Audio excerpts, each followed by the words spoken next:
I don't play casinos. Well, I just don't do it. Yeah. And then I say, none of my fans are going to be in Vegas on purpose. And even if you're my biggest fan, Yeah. like if you saw a poster of me in the casino at the Wynn or something, Yeah. Marc Maron tonight in the ballroom. Even if you're my biggest fan, you'd be like, "That's a lot." Or, yeah, isn't he coming to that place by us? I mean, I don't. We're here to forget about troubles. Exactly. And I know that. Yeah. I know that about me. I tell people, like, I see myself as more of an artisanal act. Yeah. Yeah. Yeah. I'm the farm and you're the table. It's breaking bread. But first, a toast. Sure, man. A toast to you, my friend. Thank you. I've been an admirer of your comedy and your avant-garde Tom. lifestyle for a long time. And I mentioned this on your podcast when your special came out, which is now available on vinyl. Look at that. I just brought the vinyl so you could see the cover.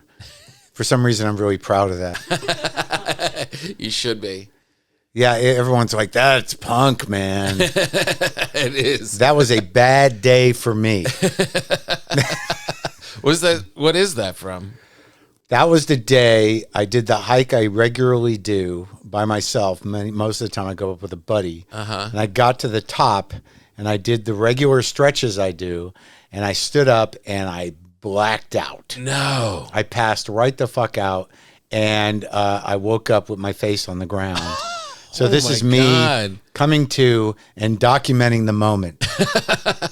And I thought, that's got to be the album cover. That is a beautiful picture. I do. And that it's real is just insanely great. I do a whole bit about it now. Oh, my God. It involves Taylor Swift. It's a large closer. Did you get, like, why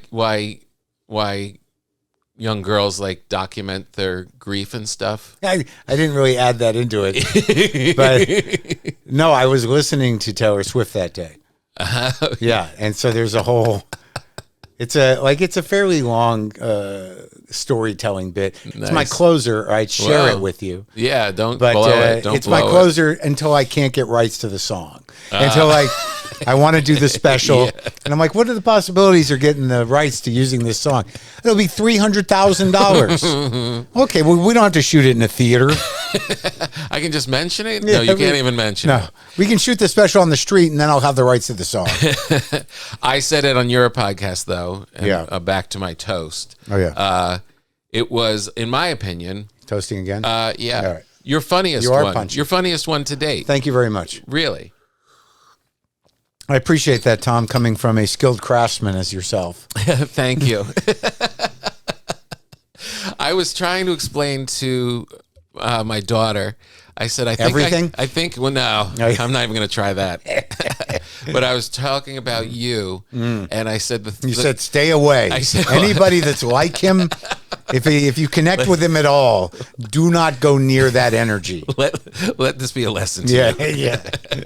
I said, no, Mark has this great way of when he asks you a question, you're pinned either way. Really? Yeah. And I'm going to do Marc Maron asking a question. You play guitar?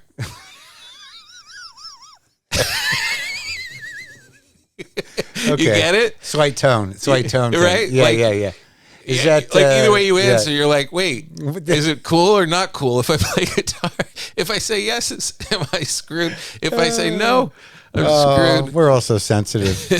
We really are. Because I hear you say that about me a lot, about my stand-up. Oh, and you're like, you're very precise with your jokes. You are. I know. And I take pride in it. But when you say it, I'm like, should I be?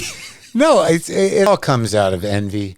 It's not, the discipline involved in me doing me and you doing you is just different. Yeah. You know what I mean? But yeah, no, you're precise. You're well crafted.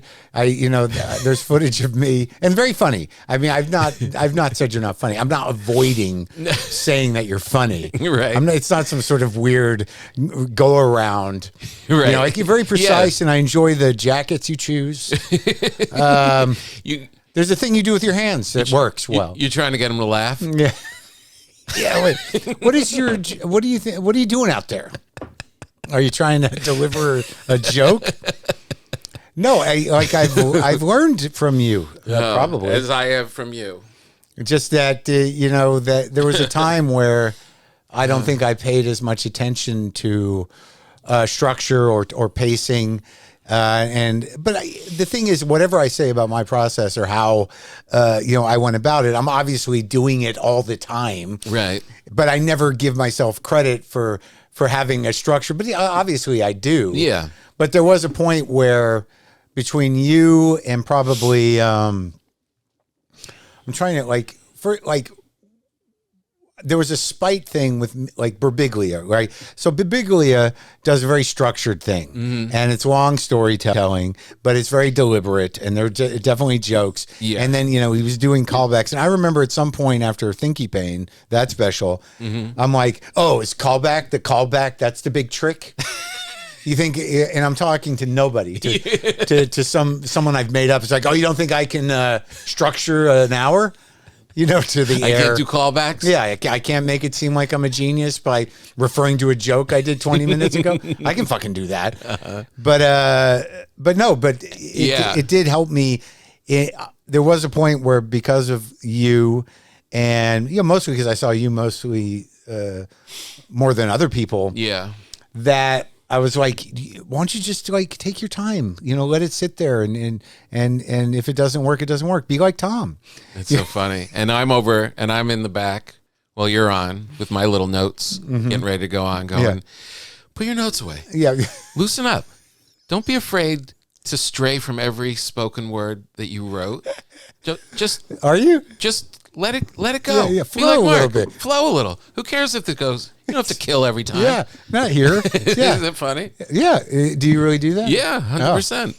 That's your then influence. We're learning from each other. Yeah, that's your influence for now, sure. Is this like a real bread or is this the prop bread that's always here? Now, this bread I got from Lodge Bread. It's one of my favorite bakers in L.A. And you're going to go home with that. Okay. And I bake bread. I know. I've dropped it at your house. Yeah, it was good. I've given it to you multiple times. Yes. But I just got off the road last night, so I didn't have time to bake. So I got this for you instead. Oh, all right. Well, it looks good. It is really good. Do you do a bread like that with sesame seeds? No. I could. like sesame seeds. Oh, good. It's not hard to do. No, you just take the dough and you roll it in the sesame seeds. Yeah, it's not a big deal. I would do it, but it's too easy. Are you branching out on the breads you make? Whose cigarettes? A little bit. I just have these for prop. Oh, I like the Gravitas, the cigarettes. I never really was a smoker. Were you a smoker? Oh yeah. Yeah. I can't get off nicotine my entire life. I just already I'm making a point. Yeah, I guess so. You don't see them around much anymore. No, you don't. But it's so weird when I see them to think that they were such a part of my life for so long, from high school through my mid 30s. But I really haven't smoked in years. What was your first cigarette? I read an interview with Keith Richards in a magazine, and he said he smoked Marlboros and sometimes Newports. So I immediately went out and bought both of those. And then how old are you? 14, 15. Yeah. I smoked a lot of different cigarettes. I tried a lot of different. I was fascinated with cigarettes from a young age. Yeah. Not just by people smoking them. Like back in the day, there was a mall tobacconist, the Tinderbox. It was sort of like they were in some malls. With the Native American out front? No, I don't think so. But it was like sort of pipe tobacco and exotic cigarettes. And I just was totally enamored by tobacco. Yep. I don't even know why that happened. Yeah. Happens to the best of us. Yeah, good. But when I started smoking, I tried all the cigarettes. Yeah. Yeah. And I remember, I went to a summer camp, a music and art summer camp, where they let us smoke. It was ridiculous. Wow, really? And when I was in high school, you could smoke. They let you smoke. In high school, too. They just couldn't stop it. They let us go out in the back. Yeah, if it was in the courtyard, you could smoke. Right. It was a huge high school. That's so crazy. It's crazy. 16-year-old kids, you're like, you could smoke. Yeah, smoke. You could just smoke over there. And we did. Yeah. It was nuts. On planes? Can you imagine? I know. We came up doing clubs where you could smoke, and you didn't think about it.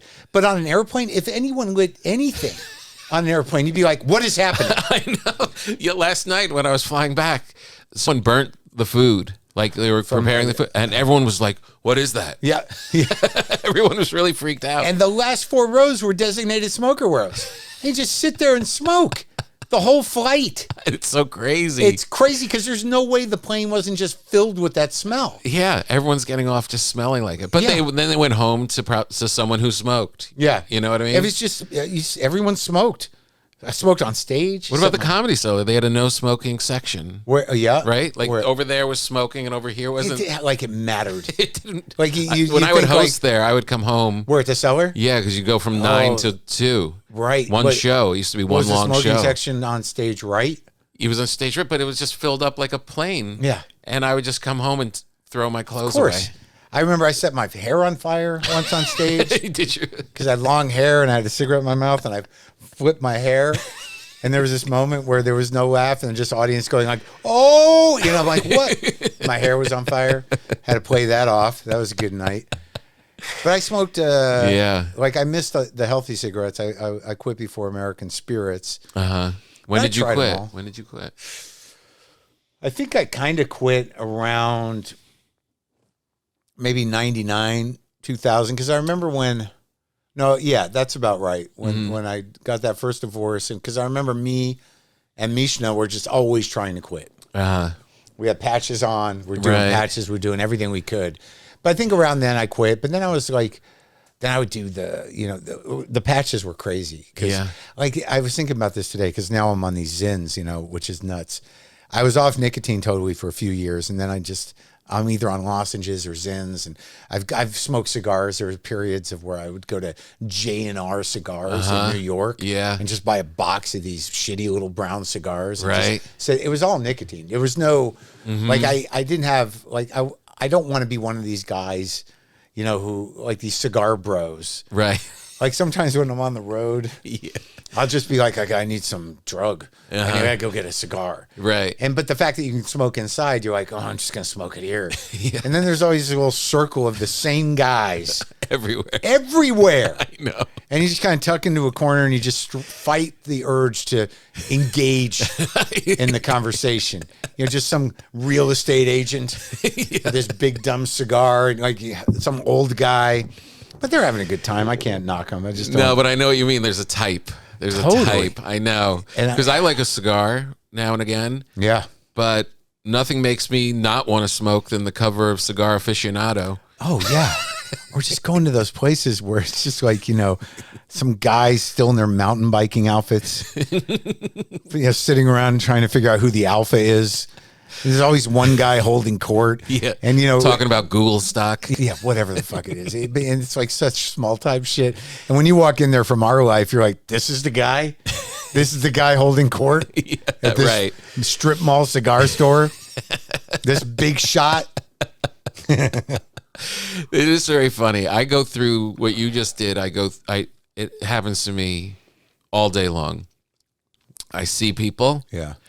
My initial reaction is to shit on them, and then I stop myself and say they're having a good time. Yeah. Give them a break. Give them a break. Yeah. But it's not my knee-jerk reaction. I have to talk myself into he's just having fun. Yeah, I get that sometimes. I don't feel like I'm as maybe I used to be, but now I'm just completely fascinated by everybody's weirdness. That instead of being like, fuck that guy, it's sort of like, what's that life look like?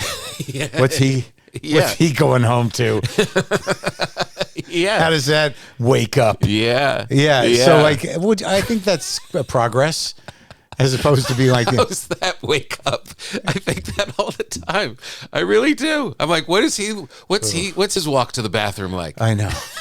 And like, cause I'm very sensitive to like, what gets me mad is like when I hike. Yeah. And people like hike past me and I can smell their soap. Like, and I'm just like, oh my God, that's too much information. I don't like who gets all washed up to go on a hike. I'm very sensitive to fragrances, and it really gets me. I'm like, I got to get around these people. You can smell their soaps. That's what irks me. Yeah, and then you would shower before the hike. Who would do that? And I don't like. Who am I to even talk? Like, I've been wearing patchouli, probably for 40 years. I know. I think of you. I have this little patchouli oil on my desk. Oh yeah. And there's a lavender one and like a mixed one. Oh. And whenever I take and I always just like putting it on the paper on my desk while I'm working. Oh, so it's just a scent thing. Yeah, just to kind of fill the room. Right, and you feel like Mark's here. Yeah, patchouli is you, 100%. But the weird thing is, I don't even smell it anymore, and it is a brutal. It's like a smell. It really, like you're not. It's like it's not subtle. No. But I don't register it at all. Wow, you're like a guy who works in the Aveda shop. Right. Who doesn't smell it anymore. Exactly. And I just, I don't know. People always say, like, I get hugs sometimes from people, and they're like, "Ooh, you smell nice." Right. Yeah, like a hippie girl. But I remember who turned me on to it. It was a woman I was dating, Lorna Smolsky from New Jersey. Oh yeah. Yep. She was kind of a witchy person. Very rough character, and she wore patchouli, and I just took to it, and I've been wearing it ever since. What do you mean rough character? Like she's witchy, but like serious about it? Yeah, a little bit. Like when I met her, I was in college, I guess, and she was. I went to a bar called the Rat Skeller. It was a rock show, and I just saw this girl, and she's like pretty kind of like stocky, but she had this like black mohawk, and she was just strutting around with her black jeans and her boots, and I'm like, who's that? and and she was going to the museum school, and I remember the first time I went over to her house, she welded, and she had this metal sculpture of this emaciated woman, and the vagina was just all nails. And I was like, all right, this is gonna be something, huh? But all right. Yeah, but I always stayed in touch with her. She was a real character. She was kind of funny. She was very funny, but she was definitely Jersey. Right. She used to work at the Improv. Years later, she ended up in Seattle, and she actually worked as a server at the Improv in Seattle. What's Jersey mean to you? It's where my relatives were from. Jersey means my grandparents, my aunt, my cousin, my it was like I remember, I have vague memories of being there because I was born there. Yeah. And my grandparents lived, my mother's parents lived in Pompton Lakes. This is, I think, Morris County. And my father's parents lived in Bayonne, and then later Asbury Park. And my father's aunt, who I stayed with as well, lived in Fort Lee. And then my other aunt lived down in Monmouth. Wow. So all over. Yeah, but so Jersey was really formative in that. We lived in Wayne. Wayne, New Jersey was my family up to when I was about 6 or 7. We were Clifton. Yeah, that's not far. Yeah. Right, that's not far. Yeah, it's right there. Yeah, like Willowbrook. Yeah, Willowbrook Mall. Paramus Park. Yep. Do you remember? I remember like Paramus Park. Yeah. Like we go to Willowbrook, right, with my grandmother. And they built Paramus Park, and it was like this bold new mall. Yeah. And I remember my grandmother was like, before we went there the first time, she's like, upstairs, they have food from around the world. And it was just in a court. Yeah, it was like the first food court, but it was like, really? And I remember going there and eating Greek food for the first time. Oh, wow. You know what they had there early? What? Chick-fil-A. It was one of the first Chick-fil-A's. Never was a Chick-fil-A guy. Yeah, my buddy Ben loved it. We'd always split up. We'd go up the escalator. He'd go to Chick-fil-A and I'd go to Nathan's. Nathan's hot dogs there, right? Yeah. I remember when I was in high school, the first Wendy's opened. Wow. And do you remember what a big deal that was? Like, I don't know. Like, it opened really close to the high school. Yeah. But there was like, you can see them grilling the burgers. They're square. Yeah. It was like huge. What is happening? Fast food. Like when I was in high school, like I remember when the first Schlotzsky's opened. I don't know Schlotzsky's. Schlotzsky's was that muffalita sandwich. It was a big round bread. And we were like that. We're going to Schlotzsky's. The Wiener Schnitzel. Yeah. Arby's. They were all represented. They still have, I'm in Canada shooting a show. They still have A&W's. Oh, they do? In Canada. Oh. And I didn't know it was a Canadian company. I didn't know that either. We had one near us at the beach. Right, but do you remember you could get the glass mug? Frosted glass mug. And it got all that slushy business on the side. So good. It's the best. The best. Like root beer floats. One of the first times I experienced anti-Semitism was Arby's related. It was? Yeah. At Arby's? No. Some guy, and I knew who it was. Some guy, I came out to my car, because in New Mexico, you get your license at 15. So, sure. Yeah. So I had a Datsun B210. And some guy I had a B210. You did? Yeah. Was it your first car? I got it from my grandfather. It was my second car. Yeah, that was my first car. First was a Toyota Corolla, and it died. I had a Corolla. You did? That was probably my second car, maybe. Oh, that's funny. A red Corolla, fancy one though. Twin B210 cam. wagon? No, it was like this shit brown B210, not a wagon. Okay, right. But it's so funny because I called when I got my Toyota Corolla, I got it from my uncle who ran a junkyard in Clifton. Oh. And he said, I got a car for you because I'd been saving up for a car. And he goes, come on down. You got to come quick. It's a Toyota Corolla, baby shit orange. Yeah, that was sort of what the color was. Yeah. It was almost a brown, right? Uh-huh. Yeah, that was the one I had. But some guy had taken Arby's sauces, the horsey sauce and the red sauce, and put a Nazi sign and Jewish star on my windshield and Arby's sauce, which undermined the message a little bit. There was something kind of funny that this is anti-Semitic graffiti in Arby's sauce. In Arby's sauce. And he had loaded up my windshield wipers with the two sauces, so when I tried to wipe it, it just smeared. Jeez. Yeah, That's weird. It was weird. That's weird. Yeah, and that was the first time you had ever had that in your face like that? Yeah. Arby's sauce anti-Semitism. It's a very specific type of anti-Semitism. Yeah. How many Jewish people were in New Mexico at that time? There were a few of us. There was a lot. There was like probably there. I don't know how many families, but there was a couple of congregations, and I still am friends with a kid I went to Hebrew school with. Yeah. Yeah. He actually called me. I got That's cool. There's something about that bond. And he's still in Albuquerque, but is this a problem? No, nothing's a problem. Nothing's a problem. But there was enough, went to Hebrew school, terrorized teachers. Yeah, there was I remember there was a janitor who wasn't Jewish, who was like this really kind of grizzly kind of little guy. He used to smoke Camels, and he'd let us smoke with him. So we'd go out back and smoke with Herb. Oh, really? Yeah, he was this weird kind of New York cowboy. Yeah. He couldn't have been more Jewish for a non-Jew. Really? Yep. Just caught. And I was just in the air. Yeah, I was a problem, with all the schooling. Just a problem. You were? Yep. Early on. You didn't like authority from day one. I guess not. Yeah. Just, poorly parented.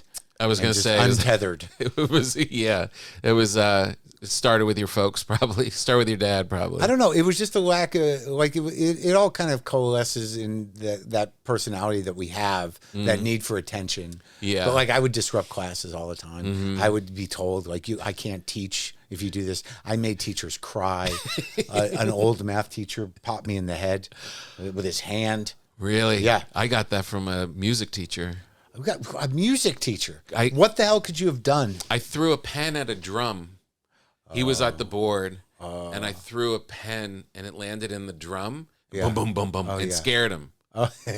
So he sent me outside, and he pinned me against the locker by my throat. Wow. I'm in 8th grade. Yeah. Pins me against the locker by my throat, and he goes, "One day you're going to learn there's more to life than fucking and football." Wow. And at the time, You'd I done only neither? knew about football. And I was like, what's this other one? Yeah. He was working out some stuff, that guy. He really was. Yeah. And I just, brushed it off and went back to class. Yeah. And we didn't talk about it again. I didn't go to the principal and complain about him. Yeah. I just, had red marks on my neck for the rest of the day. And you thought about that for the rest of your life. Turns out the guy was right. Or was he? I'll tell you, he is. Yeah. I never liked football, but I definitely liked the other one. Yeah. And you get to a certain age where you're like, maybe this wasn't something to build a life on. Right. This was a complete waste of time. Yeah, I mean, like it certainly was fun, but now I'm kind of alone and weird. Oh man, I have a girlfriend. I'm not alone. I don't know if she'll see this. I don't want to. How long you been together? It's been a while. You know, Yeah. it was one of those things that started, in the pandemic. Several months after Lynn passed away. Right. I was just, we were just kind of hanging out because we were in. She had her, she was stuck in L.A. and we just, it was pretty casual for a while, but and then it just kept going. Yeah, it grew. What a romantic story. Yeah. Then, neither one of us got out. So It's a lot the way you describe how a mushroom grows. she's all right. Yeah. Well, that's nice though. Yeah. That's a good thing. It is.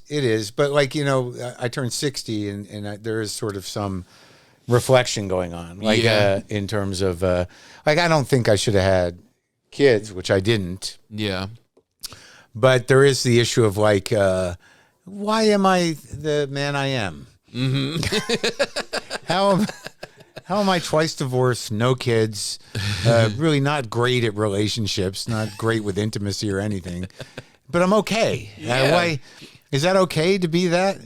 Yeah. I feel like you have been investigating and asking that question for as long as I've known you. I know, and it's enough already. Yeah. I mean, this is it, buddy. Yeah. Like, what's the answer? You got maybe 20 years left. Uh-huh. Maybe, find a hobby. Fucking idiot. Jesus Christ. Yeah. Isn't that your stand-up? Huh? Isn't that your stand-up? The hobby? Yeah. No, it's an ingrained need. I'll tell you, man, I've been shooting this show and what show are you doing? Can you say? Yeah. I don't know if they even figured out the title. Right now it's, I think, tentatively called Rambler. And it's me and Owen Wilson. Whoa. It's going to be a little touching. It's kind of like what's your role? Well, the show is about a guy. Are you the guy? No. Owen's the guy. Owen's the guy. He was a pro golfer, big time tournament player. Really a good golfer. Yeah. And 20 years ago, he had, some sort of nervous breakdown at a tournament, and he punched a guy, and he got thrown out of the league. Peter Dagger is the other kid. Okay. And now he's sort of, down and out, he's in the middle of a divorce. He's working at a sporting goods store, and I'm his old caddy. Okay. And it's sort of his buddy. Nice. And occasionally we hustle guys at bars with a golf hustle. And, it's kind of my role is to, look out for him in a way. Uh-huh. There's not a tremendous amount of backstory to my character. Right. But he finds some kid on a driving range who's gifted and wants to make him a pro. He wants to, mentor him out on the amateur circuit. Okay. And the kid's kind of got his own problem. He had I guess I can't spoil too much. Mm-hmm. He was a prodigy and he got out of golf, and his mom is, he lives with his mom. Right. So Owen needs to get the mom on board, get the kid on board, and get me on board because I own an RV to go out on the road to do the amateur tour. Right. And which he does. So you're a ragtag family. That's right. And then we pick up this other kid. Cool. A they-them. They needed the they-them representative. Right, of course. And that's Lily. And she comes along, and that's sort of the deal. Oh, that's great. Did you get offered the part, or did you have to audition for it? I got offered it. That's great. Yeah. You're such a good actor. I and appreciate you put that. together a nice body of work now. You too. I would, but I still have to audition. I'm still waiting on this audition for the Stranger Things. And it wasn't even a big role. It doesn't even have a name. Really? And I had to put myself on tape for it. Yeah. In my room, pretending that I was shot or something. Yeah. It's humiliating. I'm not complaining, and I don't really like to admit this, but I was offered it, and I'm like, I don't want to do that. I got things to do this summer. Yeah. And you didn't.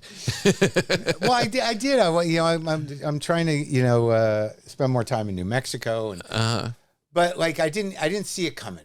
And you know, and I really like, I'm not like the thing about being a comic and then sort of building your own career out of that podcast or whatever, you know, I make a good living. I'm not in any way hurting. Right. So like, that's not incentive. Right.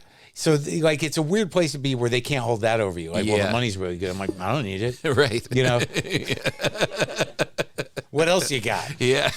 So it's a very strange thing. I got to look up this scene from Requiem for a Heavyweight. There's a scene in there with, who's it? Rod Steiger, and who plays the reporter? Bogart, I think. I think so. Where, you know, Bogart gives, you know, all this money back to the fighter who Steiger had set up for a fall, gave him a bunch of money to go back to his hometown, you know, and save it. And Steiger's like, what do you mean you gave him the money? You just gave that money away? You didn't care about the money? How do you even talk to a man like that who doesn't have, you know, the idea was like, if the money's not important to you, how do we do business? Right. Where do we start? Right. But it's like negotiating with a feather or a sponge. The weird thing was like, because I don't do a lot of acting, and for years I don't even know if I had an agent. Right. Like, I think there was just a series of agents that did Becky favors. Like, you know, Becky would be like, hey, just gonna send Mark out on a thing, see how he does. And I'd meet these guys, and then it's just like, am I still represented? No, no. Right. Yeah. And I'm like, okay. So it wasn't really I always wanted to do it, but it wasn't something I chased because I didn't feel like I was very good at it. And also, like, you go out for some sitcoms and you're reading these jokes and you're like, I have to say this. Right. Exactly. You know what I do, right? Yeah. And that's still an issue sometimes. Yeah. But anyway, so they offer me this thing, and I tell my manager, good. I'm like, I want to do it. Mm-hmm. And he's like, all right, okay, fine. Right. And then, but here's the thing, because of the nature of where show business is at, you know, an agent gets any offer, and it's kind of a big deal. Yeah. Because no one's working. No one's working. So it's sort of like, what do you mean? Yeah, please, just take it. Well, what is going on here? So I say no, and then, like, you know, a couple of days go by, my manager's like, well, we should go back with something. You know, you give the agent, you know, just, you know, we know you don't want to do it, but maybe just, you know, let him make a couple moves. Right. So I'm like, look, man, I got this podcast to do, and, you know, it's my prime money. Yeah. It's my job, and I got to do it a certain way. I got to be here to do it. And like, and I'm like, I got to be able to do the podcast. And they're like, well, we'll set you up here. Like, they have no understanding of what it's, right. What do you need? A room? We got a room. We can get you a room. We can get your microphone. Yeah. There's a phone in the room. And so I'm like, you know, like, I can't do it. I got to come home every 2 weeks for 4 days minimum to do the other work. And I'm like, that'll do it. Yeah. I'm out. A couple of days later, no problem. They'll make it work. And then I'm like, there I'm going. Wow. But that's so great. That is cool, though. Well, that's the thing, is like, when you really don't care. Yeah. It's like, then they're sort of like, oh, we'll get him. Yeah. You know, like, it's the girl who ignores you at the bar. Yeah. You're like, oh, no, we're going to get him. Yeah. But ultimately what it came down to was like, I know that there are things I want to work on as an actor. Mm-hmm. Because I don't know if I like it. Yeah. You know, you've done so much of it, though. Well, I've done a lot of it, but there is this element of, and I'm getting over it because it was just kind of childish. You know, the waiting around thing is just unbearable to me. And, you know, and to wait around then to do like 3 takes of a thing that takes 2 minutes. Yeah. And then like, all right, we're going to reset. You know, well, hang out. You know, It was just like, how did you enjoy that? Yeah. I mean, what is the joy of that craft if that's how you're doing it? And I know there had to be something about it that was great because I like to act. Yeah. But ultimately, it's sort of like, if you have big scenes and you're doing it, right? Like, you're like, and you're making choices and you're trying things, that's great. But I really couldn't get past the waiting. So I thought, like, if I take this, I'll know whether I want to do this. And also, you know, if I say yes to it, like, if you get an offer for an Apple show, and you tell your agent, like, nah, I don't want to do it, they're going to be like, well, go fuck yourself. Right. Yeah. You know, maybe we'll find you something else. Yeah. But it's not going to be at the top of our list. Yeah. He's going to say no again. Yeah. So those are enough reasons, you know, personal to see if I liked it. And then also to, you know, get in the game. So yeah. No, it's good. Are you enjoying the role? Yeah, I mean, there are moments where it's good. There are moments like I didn't know anything about golf, and I'm not required to play golf, but I had to learn about golf and sound like I knew about golf. And the stuff when me and the kid's mother becomes a romantic interest, and the stuff with me and Owen, when I have the scenes, yeah, I'm definitely into it, and they like what I do. That's good. But for a month, I was like, texting my manager, "What, you fucked me? Why'd you make well, I'm up here doing nothing." What about my stand-up, you fuck? I'm doing nothing. And it's like, and then I do these things where I know, like, I shouldn't text him that. It's like one of those things, like, don't send that. And I'm like, nope, Too late. It's going. And, and it's usually within an hour. I'm like, hey, man, that was a little crazy. And then I start worrying, like, oh, he's going to be like, fuck this guy. And then I remembered he represented Brett Butler and Caroline Ray. I'm like, I'm a lightweight. Oh, yeah. Like, I'm not. Yeah, you complain once in a while. I'm easy. Yeah. We do a thing on this program called An Uncomfortable Moment. And other than what's happening now. And, we you do a little something? research. Yeah, we found something. And what did you guys do? And horrible people. We're not. We just do research, and because it's summertime, and I was like, I never picture you at the beach. I never picture you like leisure, Mark. Yeah, I've done it. Leisure time, Mark. And I want to see. And I don't know where this is. It looks like you're playing cornhole. Is this you? Yeah, that is me. And is that how you dress when you're just on the leisure time? No. I'm trying to think if that's a real picture, because I don't think it is a real picture, because I know where the head came from. You do? Yeah, I know that picture of my head. I don't know what you're talking about. And it's not on that body. I'm pretty sure it is. No. I'm pretty sure I know the guy who took that picture, because I don't particularly like that picture. What about those slides with socks? That's not how you roll at the beach? No, I don't have slides. But I was wearing jorts yesterday. You were? Yeah. I was wearing jorts, and I almost wore them today, but I figured I realized I'd be on camera. And I do wear sandals. You do? Yep. Oh, that's nice. And I used to always, every summer, man, I was like cargo shorts and Hawaiian shirts. So more like this. Oh, yeah, that's me. Yeah. I like the weird size flask. Like, would you have AI do this? Doesn't even look as good as AI. You did this. No, we just found it. It's just in your archives. Sure, that's at my buddy's pool. Yeah. I'm friends with Larry the Cable Guy, and we spend the summer together. That makes sense to me. No, I'm not adverse to summer attire. No, okay. No, that's good to know. Like I used to love it, like on the East Coast, because it gets so fucking hot. Yeah, with that humidity, it's just like necessity. Yeah, just Hawaiian shirts and shorts just to stay normal. Right. Yeah, I liked her. I don't love going to the beach. Yeah, you don't like sitting on the sand. I don't mind it, but I don't seek it out. Right. Like, for me to, this is about as far west as I go. Yeah, I'm in Glendale. Yeah. And then, I have literally, I think I've missed opportunities. What do you mean? You remember, when Comedy Central and HBO were, way down there in Santa Monica? Right. They'd be like, you got a 4:00 meeting. And I'm like, man, I'm going to have to let that opportunity go. Yeah, it'll be 2 hours coming home. Yeah, but anytime there's a 4:00 meeting, they don't want to meet me. Right. What is that? That's take an hour and a half to get here and then maybe get home by tonight. That's really what goes through my mind as soon as I have to audition or do anything. I'm just like, what are they up to? Yeah. Wait a minute. What time is it? Yeah. If it's anywhere after 2:30, it's they're like, well, we got, Yeah. Let's kind of have Mark's some comics come in to entertain us. Yeah. Let's give a comic hope. It's true. And then, just getting onto the 405 from the 10 out of Santa Monica, you're just like, I don't care. HBO, whoever called me in, I'm not going. It's so far, man. It's so far.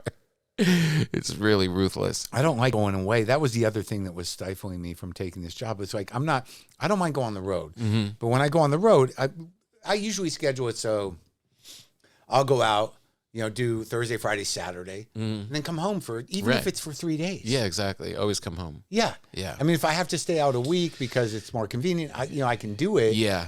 But like, I'd rather just come home. I know. Even if it's for a day or two. Yeah. And just the idea of like going somewhere and living for the summer. Oh, it was God. like, what am I going to do up there? Yeah. But these are things that I've learned because I don't mind being on the road. I like no, that's different though. It used to be when we were younger, you go on the road and just be like, what do you even do out here? You just like I know. wander around outside of your hotel. It's like, there's nothing near here. I know. You like walk 2 miles to a mall. Oh, this is good. It's air conditioner.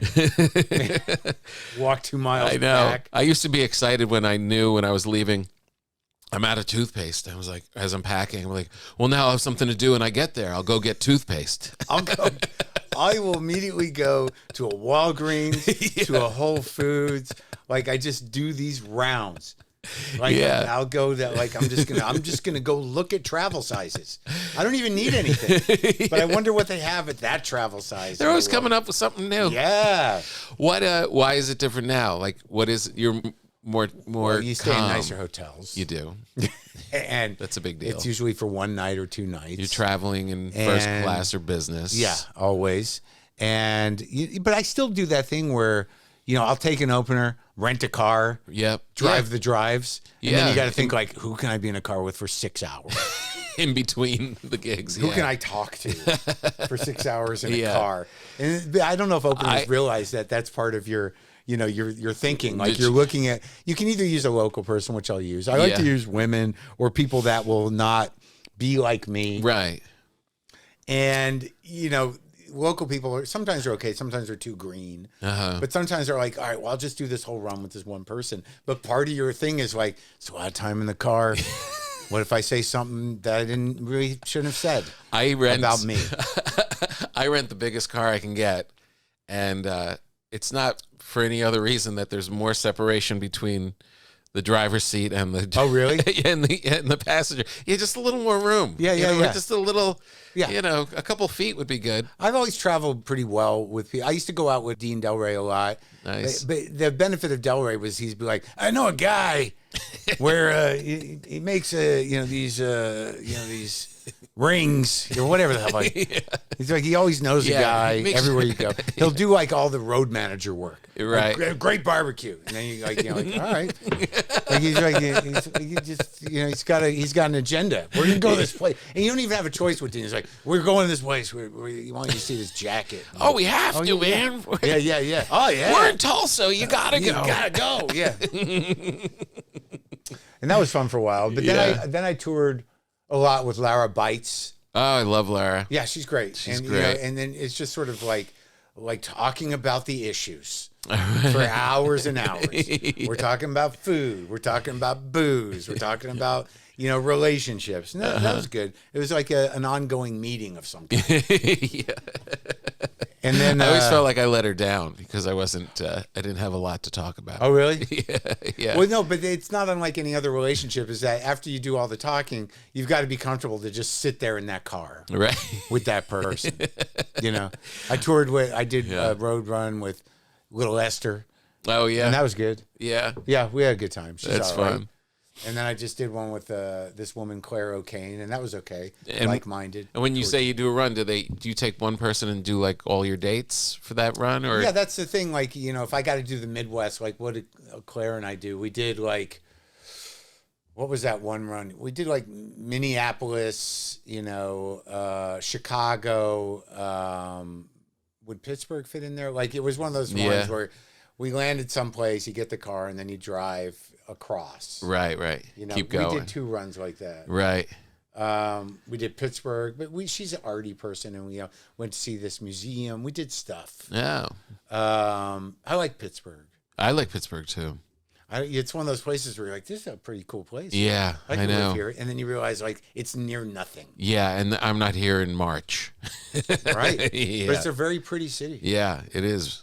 So but being up in Vancouver, that was the other thing I had to learn once I got through my, diva behavior. It's like, dude, I'm in this condo. Mm-hmm. It's nice. fully furnished. Yeah. I can cook there. Go find the Whole Foods. Right. Go, do your cooking, do the routines that make you grounded. Mm-hmm. And, there's an Equinox like 5 minutes away. Yeah. And there's a gym in the building, but I don't like those. I don't like the hotel gyms. No, it's the worst. Or condo gyms. So I go to Equinox. I cook my food. Yeah. I get, into a routine like that.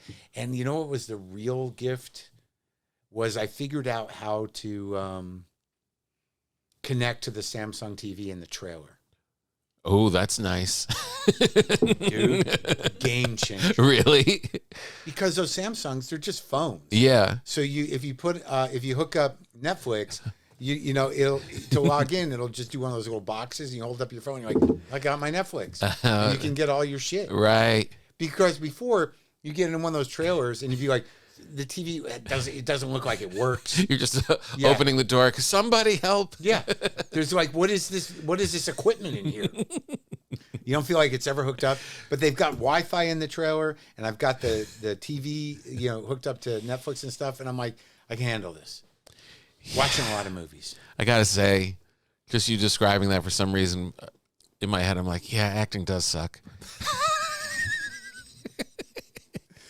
You gotta love it, man. I know, but you have to build up those things. It's a different kind of boredom because you're not doing a show at the end of the night. And also, you're just sitting there like, you'd like to think like, well, I'll read, but it's like, it's not going to happen. No, dude. You're too distracted. You're waiting for the guy to come knock on the door. Yeah, and you got your script to deal with. You should be going over your lines, but Yeah. sometimes you're in there for a couple hours. Yeah, Like, and that's when the movies come in. And I've watched a lot of stuff that I probably wouldn't have watched, but also like, it's also a matter of like taking opportunities that challenge you. Mm-hmm. Like this character is not terribly challenging, but it's okay. It requires a certain emotional thing to be for Owen and I to seem like we've been friends for 20 or 30 years. Yeah. Like when I went up there, him and I hung out, we went out to dinner, and I can adapt to anybody, really. I'm pretty, once you get to know me, despite whatever my public facing disposition is, or however I ask you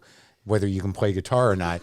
I mean, you know me, like you're a guy that, knows that I'm a pretty sensitive, nice guy. 100%. Not everyone knows that. Yeah. But like I am pretty adaptable. Right. I'm not some sort of like idiot who's like, go fuck yourself. Right, exactly. It's really just sort of go fuck yourself. But I'm okay. Like yeah, it's an adorable go fuck yourself. Yeah.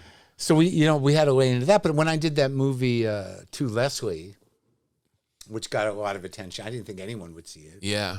It was one of those things where I didn't want to do that either. Uh-huh.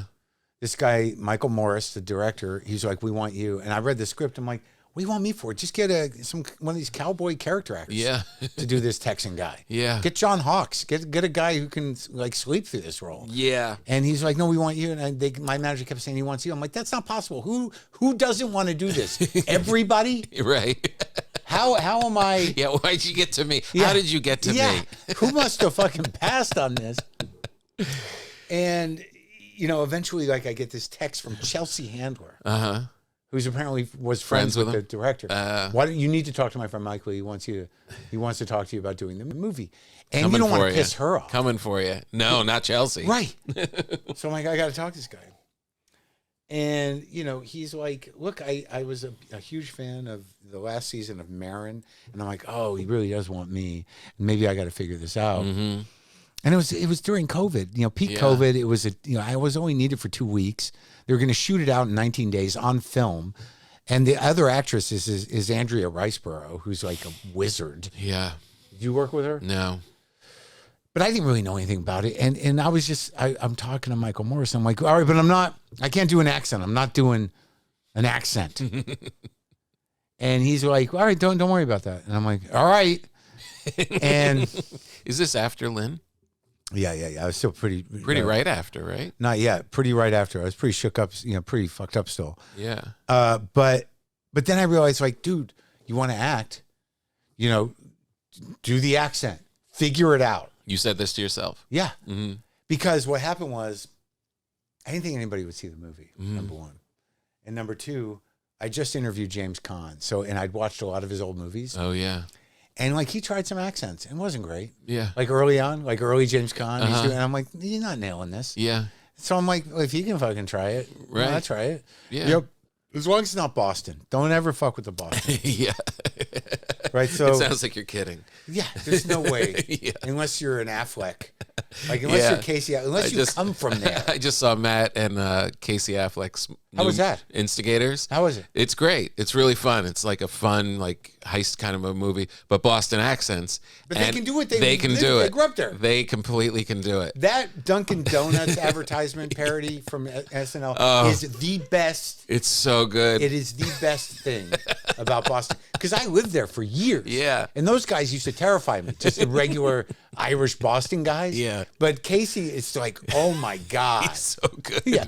I am outside, Mac. It's so good. He's really funny. In this movie, he's really funny. Is he? Yeah. Yeah. He's really good. So anyways, I call this dialect coach.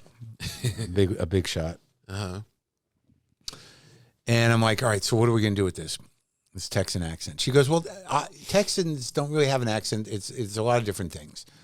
And I'm like, all right, I don't know what that means, but so what am I going to do? But already you feel better.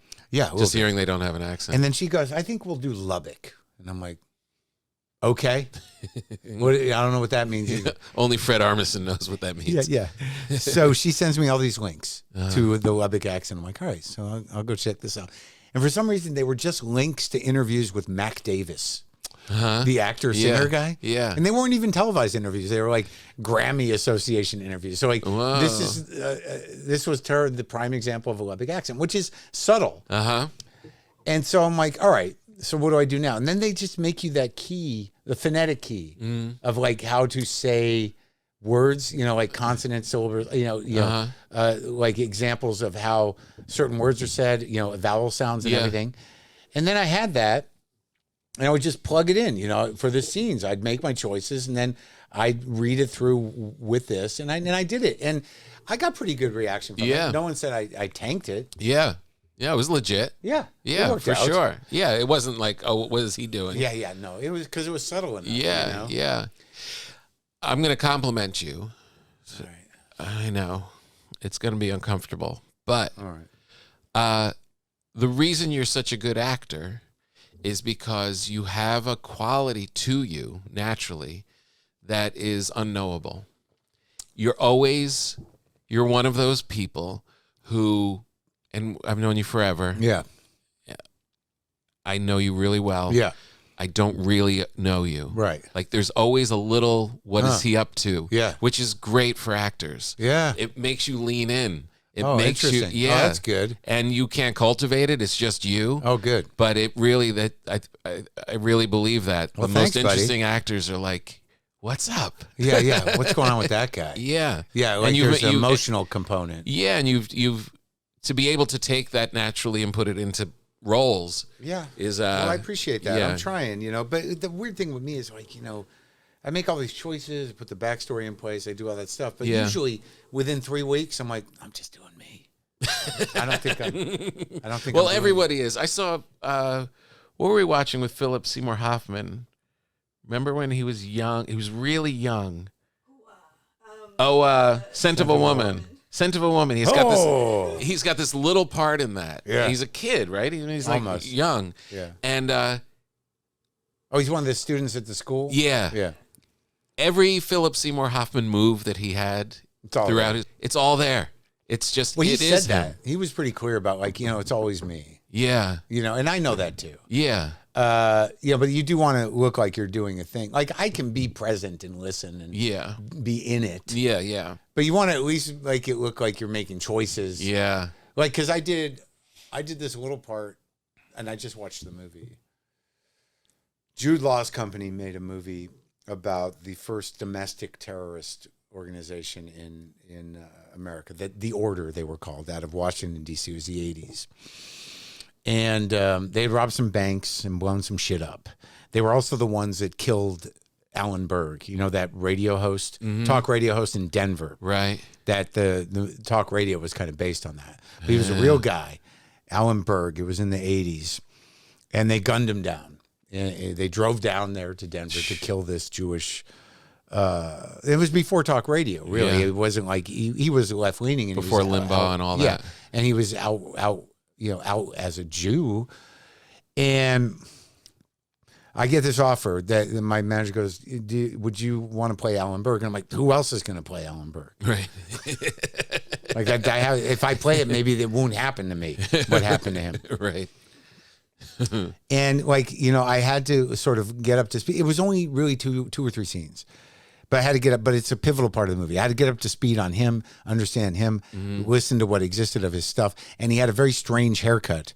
Like, it was all sort of combed forward and cut like this. Yeah. And it was kind of gray and ginger because he was hiding these scars from surgery, and he had a full beard. So I could manufacture the look. Yeah, yeah. But the weird thing about him is he was a displaced Midwesterner. Like, he was in Denver, but he's originally a Chicago guy. And so there was this hint of that. And I'm like, this is a real guy. I got to try to get this right, And I tried to, I kind of like, I looked at some Chicago talkers, my girlfriend's Chicago, and tried it, but it wasn't overt. There was just occasionally it would come through. And I tried to put that in place. And so I did literally two or 3 days here. Like, it was me riffing on the mic and doing some scripted stuff, and then, just me driving, and then me getting out of my car and getting blown away. Right. With squibs and the whole thing. Whoa. But I just watched a cut of it, and I was like, I could hear it. I could hear a little Chicago. Yeah. Like, I got a little of that in there. Yeah. And I was like, all right, I did some work. Was it weird getting to know him and getting to know what his real fate was? Like that, just that anti-Semitism it was like thing that's so prevalent now at the moment. Well, it was less prevalent then, but it was real. But the order itself was really the grassroots of this type of. They had a kind of terror agenda of white supremacy, and they were a real crew. So just seeing what they were doing, they were making big robberies, right, to bankroll weapons and recruit and everything else. And why they chose that guy, out of everyone, and he was so far away, I don't know. Because it wasn't like he was that in your face. Or influential. Yeah, I mean, maybe he was regionally. Yeah. I mean, there are people that still remember him and stuff. Yeah. So I don't know why they chose him. It was because he was a public Jew that, that was pushing back on conservative morality and right. Anti-Semitic people. But he talked about a lot of things. I don't know why they picked him. It was brutal. Yeah. That happened to him. But it's also a fear you live with, Yeah. Back to Arby's. Sure. Back to Arby's, but also going out, like, just being publicly liberal and, sort of left-leaning. Because I talk about that stuff. Yeah, you do. It's not my always. whole act. No, but it's a part of it. Definitely. There's always a part of my act that's about that. Yeah. And man, like, after Trump won that first term, like, I wouldn't give my real name at hotels. Yeah, I just didn't want to deal with it. It's crazy. But also, I'm like, I'm not that much on the radar. Like, someone would really have to be like, we're going to go after that guy. But this same with but Alan you never Berg. know. Yeah, you're right. Exactly.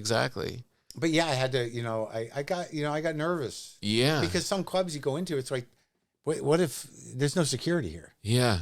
And then, like, you got to wand people. I don't want to fucking deal with this. It's so bizarre. Yeah. I remember when I first went on the road and I went with Mitch Fatel and we drove down south. Yeah. That was the first time because I grew up in New Jersey, northern New Jersey, and half our school was Jewish. And right. It was the first time, like, other than the huge events, thinking that America had parts that were against the Jew. Like, it was, oh no, you're a minority and not really that welcome. That was the first time that I actually felt like, wait, in this country now? Yeah. It's bizarre. It's bizarre how it's never gone away. It's never gone away. It's been, world. It's biblical. Yeah. I know, it's biblical. It's like from the beginning. But you didn't experience any anti-Semitism? No, but it was like there was, you're checking in places and you're giving your name and whatever, but there was a little bit of You think so? Yeah, it was different than me just walking in. Yeah. Tommy white guy. Yeah, yeah. You don't have a Mitch looks kind of Italian. There's a little bit of a what? Yeah. Just that beat. But sometimes that's just from city folk. Yeah, just or Northerners. Sure. Yeah. You know, like if you wear a certain shirt, they're like, well, we got one of these guys here. Yeah. Like, he's wearing a belt. yeah, yeah. Well, they like belts. They're belt people. They're very proud of their buckles sometimes. Yeah, that is bizarre. It's bizarre. It still is. It's just there's so many fucking guns around. I know. There's like about 100 million more guns than there are people in this country. There's like, I think it's like, I did the numbers because like being in Canada, I applied for permanent residency in Canada a few years ago, which is like a visa, which if you spend 2 out of 5 years there, not in a row, you know, you can use your health care and you can work. Oh, wow. But I just did it because, you know, if and when, you know, we all end up refugees heading north. Right. I want to be the Jew with the papers. I don't want to be holding a pilot script. I want to I applied. Yeah. And I can come in. See you later, fellas. Josh, Barry. Seth. You don't get much reaction though off of your stand-up, like your specials and stuff, do you? Like in that vein of like hate and stuff. Like yeah. Again, I'm not.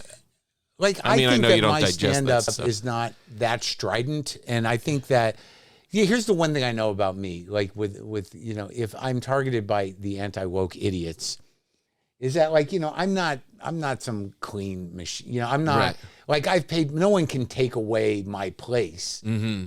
They can't say anything about, like, I paid my fucking dues. Right. And, you know, and I'm not, you know, squeamish and I'm not, you know, overly strident, and I can be pretty filthy. Yeah. So like, it's not that I ride a line. I don't think, you know, I won't go. We've talked about it. I'm not going to be asked to play the mothership anytime soon. And if I were, I don't know how to feel about that because I feel like there's tension. But no, I mean, occasionally there was a tweet, you know, yesterday just by a nobody who's like, you know, no one wants to listen to you, dumb Jew. That happens, but not like Sarah Silverman gets. Right. Do you know what I mean? Yeah. But yeah, occasionally. But it's not it's not like a, yeah, I didn't think so. What do you call it? There's not a drumbeat of that with me. Right. Yeah. And also like in the anti-woke stuff, like it's not like you've all of a sudden changed and pivoted due to the times. You've always been exactly you, and that you haven't reacted to whatever the environment is. Yeah, I just don't culturally. know. You know, I still really don't know, you know, what the fuck they're talking about. Right. And, you know, I try to address it like that. Right. Like, it just really becomes about like, wait, so you're against tolerance? You know what I mean? Yeah. Like, you're against decency. What are we against? Yeah. You're against, you know, people that have a hard enough time living their life. Okay. So I don't think I can get on board with that. I don't know. Yeah, we want to put emphasis just to remind people that these people have a hard time by making them have a hard time. Yeah. Let's make it more difficult for the people that have difficult time. That's my policy. Yeah. Just don't. So like, and I feel like I have to push back on it because everybody's so nervous. Mm-hmm. But it's so hacky now. Like the whole position of anti-wokeness is just sort of like, it's like, you know, it's hack. Yeah. You know, you got people that, you know, no one knows doing 10 minutes going like, I might get canceled. I'm like, you're not. Right, exactly. You're not going to. I'm so dangerous. It's not real edginess either. There's no courage to it. Yeah. Especially because everyone's got their own sort, like they, you know, it's so tribalized and divided. Like that's what the amazing thing is about still doing the store or whatever. Mm-hmm. It's like, you know, you do comedy for everybody. And, you know, if people don't like you, it's not, you know, because of, you know, like you don't represent, like it's just, that's the job. Mm-hmm. And we all get spoiled when you get a following. Right. Because you're walking into a theater, like, are you nervous? Like, why? These people know me. Yeah, right, exactly. How am I going to fuck this up unless I intentionally fuck it up? Right. And my audience is it's very interesting to me because, and it's telling to me, because however I see myself, and it speaks to the thing that we were just talking about. Yeah, I mean, you know, you can see through my shit. There are people that have known me for years or just know, like, can just get under whatever this other thing. There are people that are like, I don't know, Mark seems cocky or condescending or aloof, and then there are people who are like, that guy does. Yeah.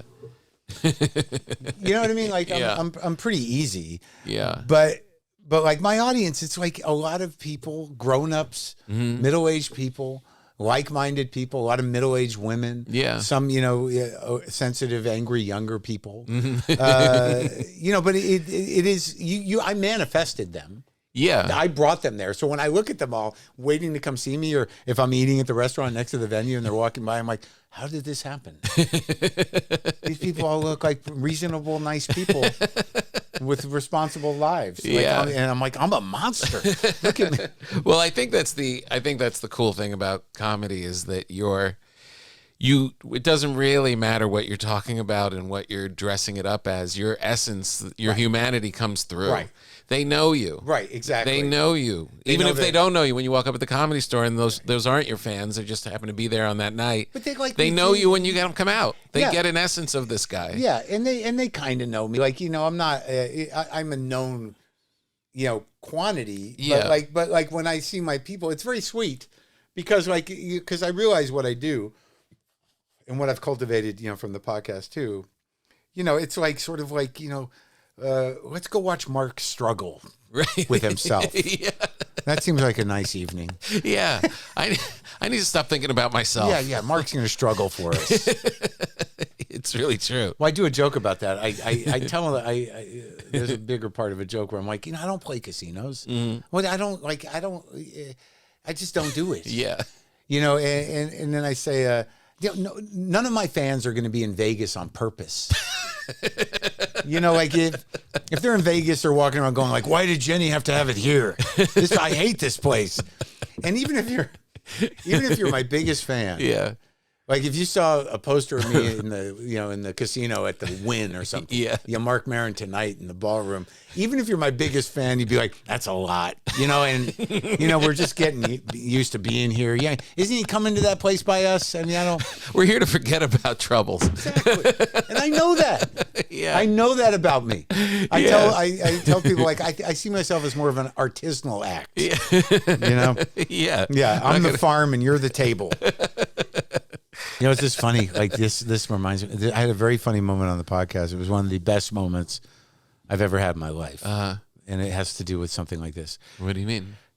Well, during COVID, we were doing this, the Zoom type of things, and I got an opportunity to interview Eddie Murphy. Wow. And I know, like, he's one of those guys, like. I heard that. I listened to that. Well, that moment at the beginning was one of the greatest moments, because like he can be serious if you don't get him into the zone. And I just didn't he was sitting somewhere. He come up on the Zoom and he's sitting in something like this. Like I could see it's like a booth and it's like the red leather. And I'm looking at him and I said, where are you right now? And he goes, I'm in my house. And I'm like, you have a steakhouse in your house? And he went over, dude. He's like, ah! He's like yelling at his wife, we have a steakhouse. And I was like, I'm in. I did it. That's amazing. It was so Make him laugh right off the bat. It was the best. So funny. I was amazed, and I can't remember it clearly, but I remember being amazed how many comics he remembered. Just like talking to another comic. Why, Rock was funny. Like Rock called. I talked to Rock before I talked to Eddie, and he's like, he loves talking about old comics. Yeah, and I'm like, I know all those guys. Yeah, he knew Dennis all of Wolfberg. them. Yeah, and like he did that whole. I loved it because he couldn't be a bigger star than Eddie, but he talked the same way anybody does about the comics coming up during their day. There's some guys that do that. Yeah, and I just did it with Fitzsimmons today. Because we're getting old too. Yeah. But there's some guys that'll do that. Yeah. Yeah. It was Stoller. He was talking about Stoller. Oh, wow. About Eddie Murphy was talking about going on a gig with Stoller. Yeah, that's right. That's right. It's so great. It's just great because we all come from this place. Yeah. Where we're driving in a car with another guy who's not making money to be funny at a dump. Yeah. And, that's the life. Yeah. It's so bizarre. It's funny. It really is so funny. Yeah, and I got Larry David laughing pretty good. I like when I can make people. Yeah. Because I know how to do that. But you don't know who you're going to get laughing. Yeah. And there's some people that you can really get going. Yeah, a Larry laugh is a big laugh too. Yeah, I'd done an event with him. That was the whole process of doing. It was so like. I got to go soon, but. He's like he asked me to moderate a Q&A with him in DC as a show. There's like 3,000 people. It's a big thing. Yeah. And I'm like, all right, I appreciate you asking me. And so had you done the show already? Like, did you know each other? No. I never did Curb. Yeah. But he knew me. Yeah. But I never met him before. Like, and I'd always talk about not being able to get him, and he heard me talk about it with Jerry. And I got a call after the Jerry thing, because I said he don't want to do it. And I get a call from a number I don't recognize. He's like, I don't have anything to talk about. And I'm like, I'll do it when I have something to talk about. I'm like, all right.